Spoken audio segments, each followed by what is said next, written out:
Hey, it's Kia. I run Animalia and Cirrus out of Melbourne and soon to be Festival on Send, and I'm here with Mixmag. It's not something I'm necessarily anti, but I feel like I don't agree with the general fixation on the idea that Australia's sound is this like progressive tech thing. It's definitely an element of our scene that is super defining at the moment, and I lean into it a lot, and I can see how a lot of the context of the last like 20, 30 years of the music scene in Melbourne and Sydney and also beyond suggest that, but I feel like there's a lot more to it. When I think about it, it's just kind of me reflecting on my own experience of like how I got into music in Australia and like growing up here, I guess like my adolescence. And there's so many different Australian labels that I've been influenced by, and there's so many different sounds like Steeplejack, A Colourful Storm, A Fish in Space, Felt Sense. I guess I can reference Animalia as my own. Moonshoe, my cousin's label, Pure Space.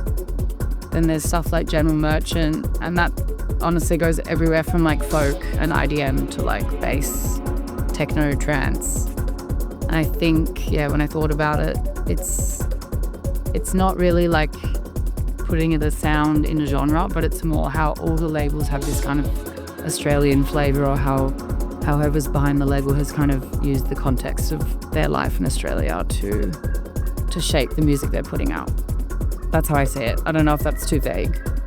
It's definitely like, it's a context thing, but it's not, I think it goes further than prop tech. Yeah. I feel like the cultural changes that are coming are all like kind of inextricably tied to like the rising cost of living and life being more expensive, things being scarier politically, not just like in Australia but worldwide. I just hope that the DIY scene and, sort of underground manages to survive, and I think it will. There's a tendency at the moment, or, maybe always, to compare our scene to the rest of the world. Australia doesn't necessarily need to compete with or be compared to Europe, because I think when internationals come and tour here, what they enjoy about Australia is the point of difference, and that we've got our own thing going on and we're so far away. I mean, when I'm touring, I seek a different experience in every continent that I go. Like I want to experience the cultural influence. So I'm so insanely privileged to be able to travel the world that it would feel totally in vain if I didn't do something to at least engage with the culture of the place I'm visiting. I feel like it almost helps me like with the gigs and tapping into connecting with like all the gigs I play when I'm touring on a deeper level, because I kind of, it's a nice way of like connecting with people when I'm traveling, understanding the context and the place better. I also study politics, or international studies, and I wanted to work as a diplomat before I accidentally started DJing as a job. So it's a nice way for me to kind of like combine my interests. I don't really play like banger into banger, and I like a dance floor that is patient, or like maybe seeking something more drawn out. Some people are just really good at producing, and some people are really good at DJing. Some people are really good at both. And it's the people that do both that I guess they have the best chances of a sustainable career, but hopefully there's something that manages to kind of rejig the balance a little bit, because it would be really nice to see some of my friends who purely make music in their bedroom studios have a little bit more comfort. Like I always think about this with my label, just because when you break it down, like it's really not fruitful, especially because I always do like minimum press records and that kind of thing. And when I'm paying out the royalties, it's just like it really doesn't end up being much for anyone. And I'm lucky because I can tour up and I'm doing other things, but not everyone has that privilege. Partly because I started the label as like a passion project, and like it was actually just a mix series during lockdown and then turned into a record label. I'm not a businesswoman, and much of my DJ career has been me like digging myself out of label debt.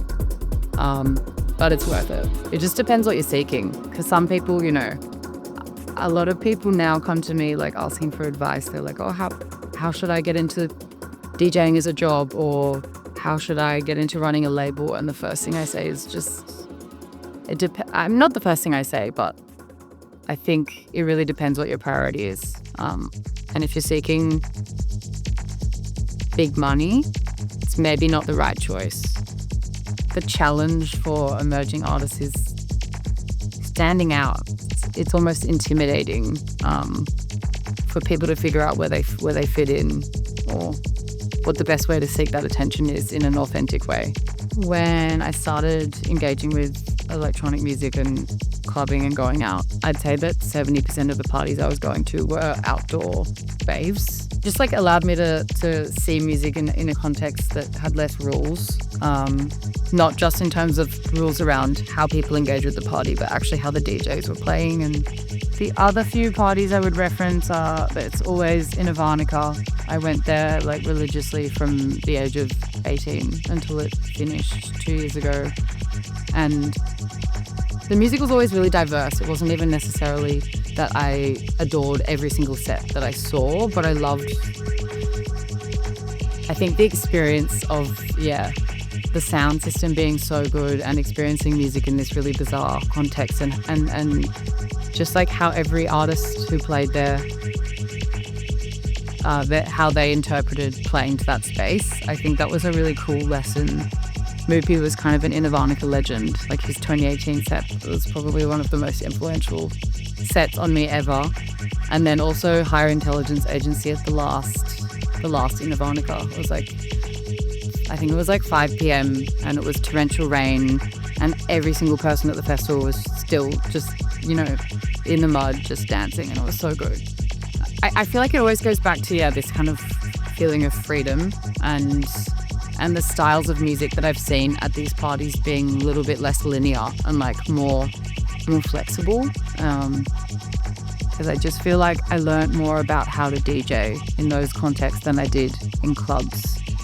I remember when I first started playing in clubs, and I found it was so much more terrifying, because it feels much more obvious and direct the way that you have to please the crowd. Whereas when you go to like an outdoor party, there's so many elements that are playing into that are beyond the DJ.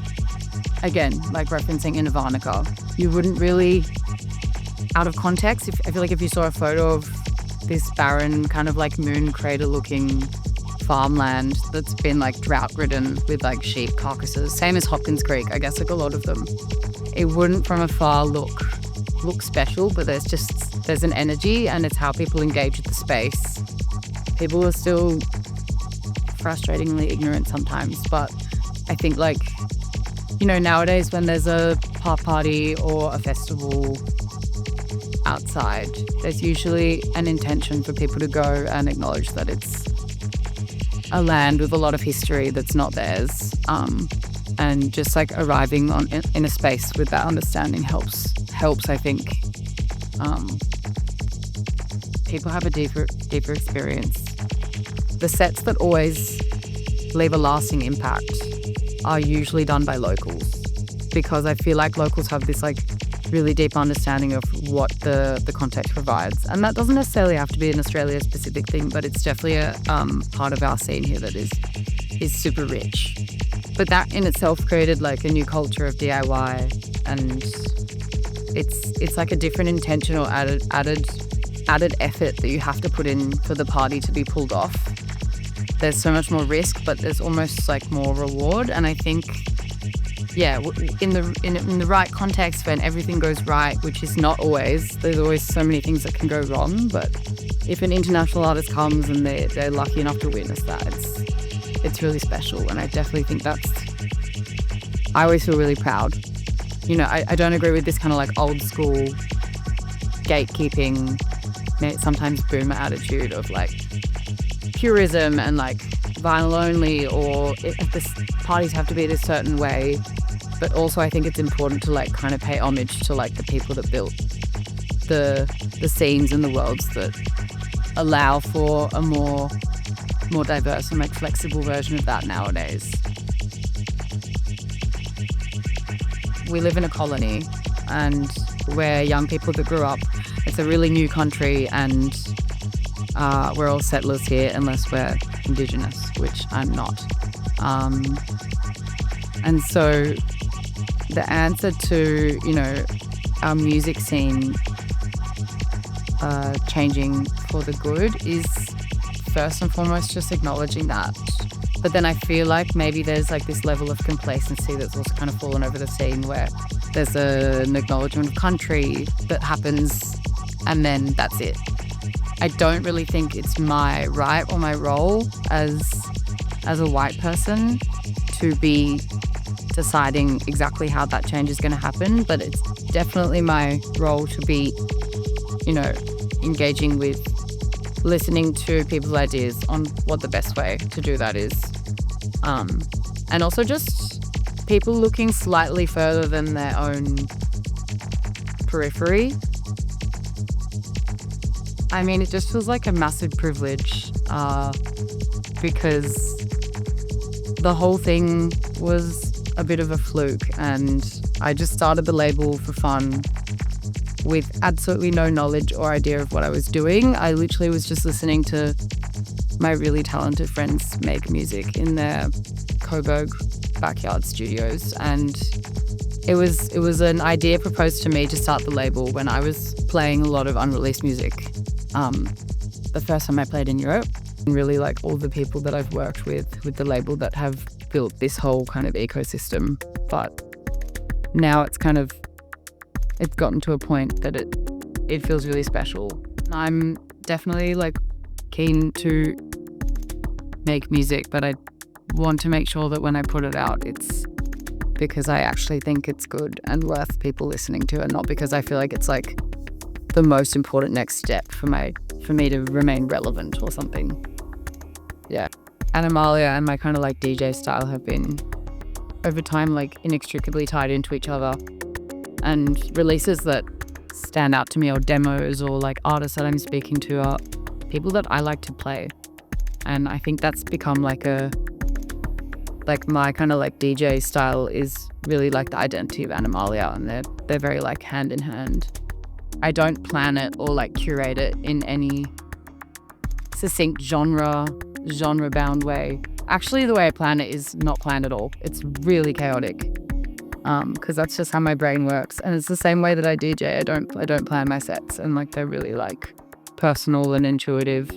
It's more just like a feeling, and if someone sends me demos or if I'm speaking to an artist, it's because something I've listened to that they've made has resonated with me and like what I'm trying to put out to a dance floor.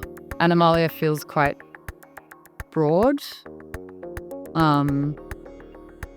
because yeah, it's sort of just like a reflection of my personality. It's chaotic and personal.